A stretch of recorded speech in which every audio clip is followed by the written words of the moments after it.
Welcome to another edition of The Eight. I'm Nick Powells with Cassie McAloon. This is The Eight.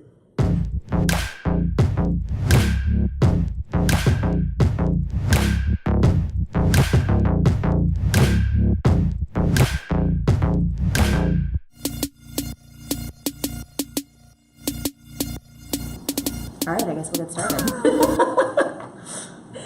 All right, back to being serious. Serious, okay. So we have some fantastic news that we're starting this newscast off with. So we have a new article up on 1851's main site that is about how to retain franchisees once they're in your system. So we talked to experts from Shoney's, Rockback Fitness, and Kicks Mobile, who all shared their top tips for keeping franchises around in the long term. Some of that advice includes having strong support, strong training, and making sure that your franchisees are included. Sounds about right. All right. Back to you, Cassie. On to our Fran Leberty. I made it through one without being able to laugh, so record. Now we're on to two. All right, Fran Leberty. Do you know that Nick is not the only person that has a column on 1851? Who else does, Cassie? Carrie Luxem, who is the CEO of Restaurant HR Group, she shoots a great video for us every week that goes up, so make sure that you're checking out 1851 on Tuesdays. This week, her column is all about how employee issues can be solved with coaching and compassion rather than discipline, so check those out. Makes sense, Cassie. On to Fresh Money now. I feel like I should have another I don't like camera this that serious I can... model. I know. We're going back to have fun. Okay. It's for all you jackasses who... Wasn't me that swore this week. Jackass is not a swear word. If you look it up in the dictionary, it means donkey. All you donkeys who... Is donkey a bad term? Who don't like our fun, don't watch. We have fun. We're back to having fun. What's bad about having fun? Kick this serious crap out of the way. Let's go. Okay. Fresh Money Chick-Fil-A, so they're tapping into a new way to make fresh money. They're going to be the first quick service restaurant to offer meal prep kits. So they're going to be competing with the likes of HelloFresh and Blue Apron and all of those types of companies. So the move is kind of designed, you can get it if you go up to the counter, drive through, you can order it through the app. So it'll be interesting to see how this plays out. They're going to be testing it next month at 150 locations in Atlanta. No, Chicago. I know. Well, we know that your face is going to pop up on the bottom, so that's good. I know you love Chick-fil-A. Chick-fil-A. Chick-fil-A is great. Did you, when Chick-fil-A came out and said, some inappropriate things, did that change your opinion of the brand? I'm just curious. No comment. No, I'm serious. Don't comment on the comments. I'm saying, did it change your opinion, or is the food that good that... Food's kind of good. What offended you more, Isn't that Papa John's or interesting? Chick-fil-A? Well, Papa John's is crappy food. True. So it makes it easier that... So that you're like, That's an boycott it. easy way to get out of there. I'll go over Domino's. Yeah. Yeah.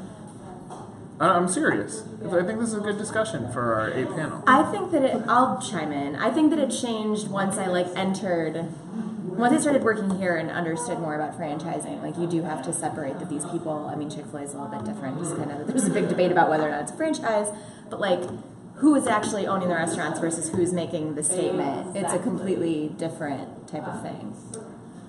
I'm sure the people You don't in want Chicago are progressive. Well, I mean, who knows? So but maybe, but that still sucks to be a franchisee. Oh, 100%. It wasn't great. You invested your money into a brand.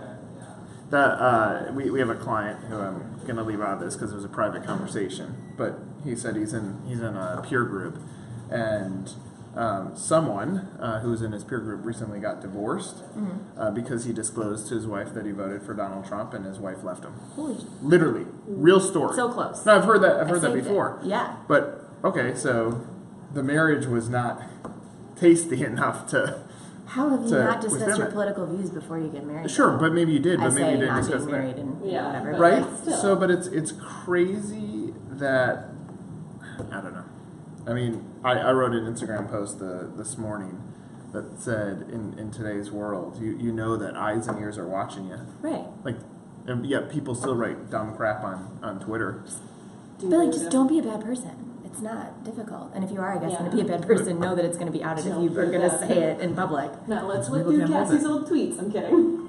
Let's not do that. You know what? I feel like Kanye West. I've thought about that. So if I went back, and I've read my old columns when I pissed off celebrities, and I would say, what would your white rapper name be? All right, well, you asked that question today, Yeah. referencing Queer Eye for the Straight Eye. Okay, so that when that came out, that was pop culture. Today it would be, there's parts of that would be insensitive. Yeah. So it's like there's been so much shift, but your entire life is documented on Facebook. You take the picture for the Milwaukee Brewers that said some racial stuff that might not be the way that he thinks today, but as a dumbass 17-year-old did. But it's interesting because you would take us, and if you look back at our social history, I mean, social media is not starting for us really until 2005 or 6, Friendster, MySpace, Facebook. So the majority of us being young and stupid, there's a portion of it that's missing, so it's hard to judge. Anyway, I don't know how we got off of Chick-Fil-A going into this direction. You brought it up. Okay, fine. I mean, it is interesting. But it's like, I don't know. I don't know what the right judgment is, and the franchise system. I mean, take Papa John's. If you're a franchisee, you know your customers are judging you based on what that CEO said. So it's tough. But look, you went right back to a place where you love Chick-fil-A. So that the truth of the story is, everyone can be forgiven. Is that fair? Sure. I think so. If you make an effort to write it, Yeah. If you make an effort to write it, so own up if you made a mistake and it's move a good on. idea for a column. It's coming. All right. Well, leading that into Frant of the Week. So this week you were talking about how companies need to be asking themselves what they're famous for, and it's not enough to just be like, we have great food, or I don't know. Yeah, it blows my mind. Yeah. And look, I don't know that we nail it in everything that we do either. It's hard to nail what's famous. But if I'm if I'm a brand and I'm trying to figure out how do I find this thing that we're going to be famous for? If you're a restaurant brand, it's fairly easy. Look at what Man vs. Food did. Create something on your menu that everyone talks about. There's a place in Milwaukee, they're on 1851, called Sobelman's. Yeah. Who creates these crazy Bloody Marys. Just Google this. I mean, you'll see redonkulous. There's another whole donkey reference. But yeah, they do these crazy Bloody Marys, but it forces people to come in. And let's just say, I'm not suggesting this Dave Sobelman, but let's just say their burger was mediocre. They actually have a really good burger. Let's just say it was mediocre. It wouldn't matter, because what you're famous for is what drives people in. There's places, Wiener Circle in Chicago, that it's famous for them just being a complete prick to customers when they walk in the door. Like, that's their shtick. Ed DeBevick's I was just about to say, right? So when you have out. that, though, it buys you a little bit more wiggle room. There's a place, I'm a season ticket holder of the Chicago Cubs. I walk to the game every single time, which I love that. But I walked past this place on Clark. Yeah, it's Clark and Belmont. And on the window, it said, voted the Chicago's worst bar, and then it put who on Yelp, wrote that on there. I'm like, that's funny. I would probably go in there now. Like, own it. Like, find a way to just be good. Is that L&L Tavern? Which one is it? Is that right on the corner of Belmont and Clark? Kind of. It's really divey. Yeah, it's like an bar. old gangster But it bar. says L&L Tavern, I think? Probably, yeah. Who knows? It's funny. Anyway, finding what you're, and that's you as human beings too. Like, if you're going into a job interview and they're like, all right, tell me why I should hire you. And you're like, oh, I'm smart. Well, everybody's smart. That's finding the point of differentiation. It's about finding your 1 inch of differentiation. And that will help you in positioning your brand, the why now, the why you. I mean, it's all there. But think about Man vs. Food. I think that will give you some good perspective into figuring out what you want to be famous for. All right. Branching forward now, so Orange Theory, we've talked about them before. They've kind of been a recent darling of the fitness industry. If you didn't hear Emily there, by the way, she went so much. So they're branching forward. They just celebrated the grand opening of its 100th Orange Theory 1000 studio in Portland. It's a massive multi-unit owner, so it's just a sign of a brand that's doing something right. Word of the wise to everybody else, it's a rare scenario. The Five Guys, the Orange Theory, the Anytime Fitness, these brands that just go yoink, it's rare. It's a very small percentage. So definitely set your sights on great growth, but also look at what they did. You nail the leadership team on day one. You have your why. You have your why now. You have your point of differentiation. I mean, it's there. So if you haven't nailed those baseline, if you're skimping on what you're spending on franchise marketing, if you're skimping on what you invest in your leadership team, and not, you're never going to do it. So keep watching Orange Theory explode, and you sit back. But if you really want to commit to excellence and you really want to be a great company, the blueprint's there for our company, for your company, for you as individuals. That was serious. I was being serious there. Back to our theme. All right. Brand funny though, so no longer. You can try it. It's like a Yes, weird. I love Serious. these. This is Fran Serious. Fran Serious. Francerous. That sounds like cancerous though. Francerous. Do you want to hear a joke about a piece of paper? Don't look at me. She's got to Do give you the want to hear a joke punchline. about a piece of paper? What's the punchline? No, because it blew away. No, I have no idea. Oh, that's good. No, I was going to say No, because they won't let you into the country. I should make that the punchline for every joke, like no matter what it is. So mean. Oh, wait, no. I'm sorry, I'm coming up blank. Is that it? No, that's another good one though. Good, you're getting good here. Yeah. I know. Say it again. Do you want to hear a joke about a piece of paper? Come on, Emily. You got this. You got Was it I last week. close with the blank? You're close.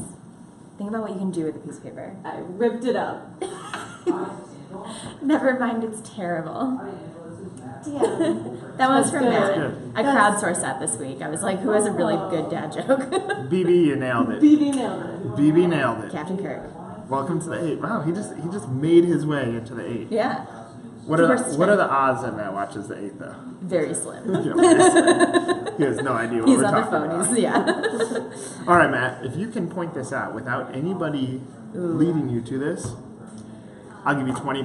But you got to tell us what we just said. But if I find out someone led you to the fact that you're mentioned in the 8, no $20. I think he might figure it out though, because he knew that when I asked for a joke, that it would be for the. We'll see. We'll see. It's there. $20 for Test. taking. All you got to do is watch these All the way through to 45 minutes of the 8. this point, yeah. All right, go ahead. All right, for inspiration comes from Giovanni Concepcion, who's the COO of Famous Dave's. Says that strong operations entail a maniacal focus on people, systems, and processes. Short, sweet, to the point. Great. All right, frenemies versus friends. So restaurant brands might have a new frenemy that they're going to be fighting, which comes down to consumer preferences. There's a new study from NPD Group that shows that consumers in the U.S. are eating at home more than they were a decade ago. They found that 80% of our meals are being prepared and eaten at home. This comes as spending at restaurants is actually kind of going up, even though visits are becoming stagnant, which just shows that prices are going up at restaurants more so than they are of the costs that meals are being made at home. So it's an interesting dynamic. With opportunity, it is. Probably not going to get better. I mean, when Amazon owns Whole Foods and Right. now Prime members save money, it's not going to get better. So think about that. But what's the opportunity? There's opportunity in every threat. I feel like Chick-Fil-A is already doing it with In their... every frenemy, there's a Fran. Oh, what a nice sentiment to end it on. No, let me end it on this. Okay. I thought about this morning. Okay. I got an email that kind of made me grumpy.